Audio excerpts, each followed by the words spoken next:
Hi everyone, my name is Cassie Sharp. I am a Master's of Teaching ESL K through 12 candidate at Asbury University. Today I want to talk to you about two-way immersion programs. I chose this topic because of the particular situation that I'm in. I am a first-year English as a second language teacher in an elementary school in Fayette County. And I have a lot of students, and they are all have individualized plans and are pulled or collabed with another teacher. They're all in different groups, type of groups, and receive different types of learning. But what adds an extra layer to the whole situation is that I am in an immersion school. So all students, including English as a second language students, have the opportunity to take Spanish for half their day. And with a lot of ESL students who happen to also speak Spanish as their native language, it adds an interesting layer. So that's why I wanted to look into this topic and kind of examine some of the research out there. So just to take a quick look at the current English language learner demographics, we all know that the population of English language learners in the United States is growing. Unless you've been hiding under a rock the last few years, everyone knows that. The degree to which it's growing is pretty startling, though, and that's what I don't think everyone knows. According to a 2002 report by the National Clearinghouse for English language acquisition, ELLs are the fastest growing segment of the school-age population. And just to give you an idea of what that looks like, between 1979 and 2003, the total number of students, of all students combined in public schools, increased by 19%. The number of ESL students in that population increased 124%. So that's the kind of increase we're looking at here. It's quickly growing. A lot of studies suggest different numbers as far as what we're looking at in the future, but one study I found that was supported in a lot of different research and quoted a lot, projected that by the year 2030, almost 40% of elementary and secondary students will be English language learners. So that's pretty interesting. Before we start into two-way immersion, I wanted to clarify a couple of terms. In all the research I've done, there are so many different acronyms and vocabulary and terms thrown around in regards to all of this that it would sometimes be confusing. There is not really one place that has a definite definition of everything, and some research uses these terms in different ways than other research does. But what I found is that English as a second language is ESL. So if you ever hear someone refer to ESL, that's English as a second language student or an English as a second language teacher. That term has slowly grown into English language learners, ELLs, which is what schools are trying to adopt now.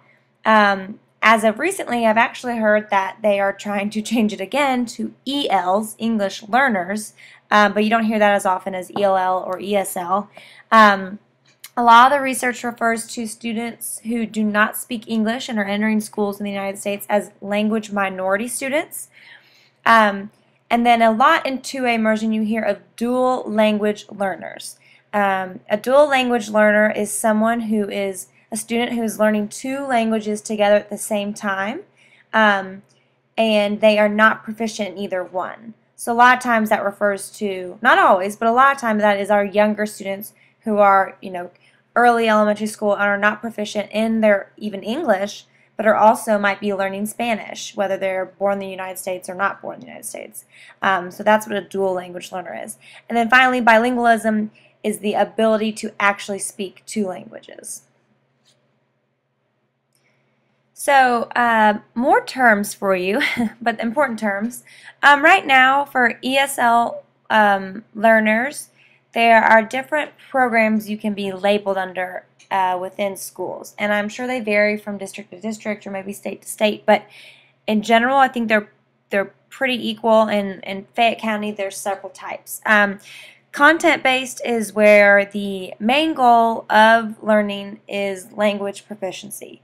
They need a language base, and instruction is based on English language arts standards. An example of this might be a group of 15 high school students, all ESL, contained in the same classroom taught by the same teacher. A pull-out group is also only ESL learners. They are pulled out of the classroom, obviously, to a smaller group with an ESL certified teacher.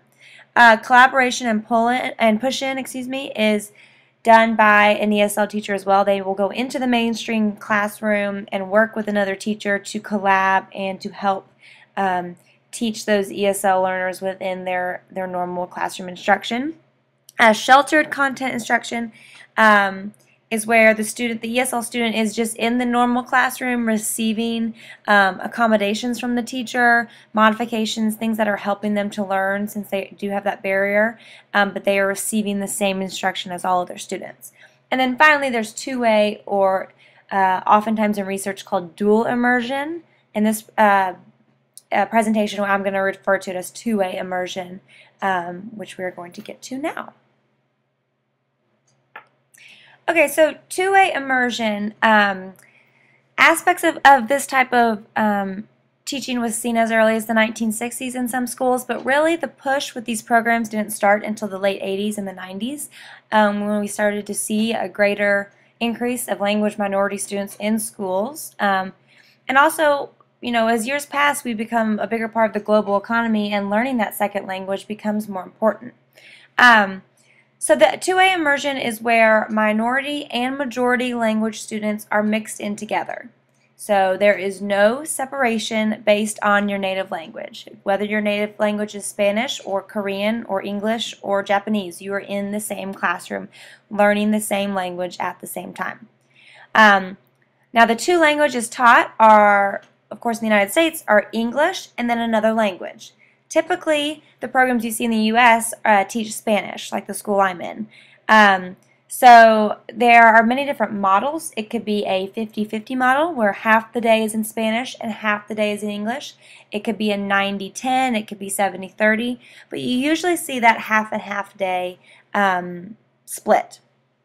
So the goal of two-way immersion is to keep content area instruction, build language development, so you are still learning based on the content standards while trying to build that base of language. And the end goal is to promote full language bilingualism for all groups. So it is not that ESL students are in a classroom with English-speaking students and they are trying to learn English and there just happens to be some native English speakers there. Or it doesn't mean that native English speakers are trying to learn Spanish and there just happen to be ESL students there whose native language is Spanish. That is not the case.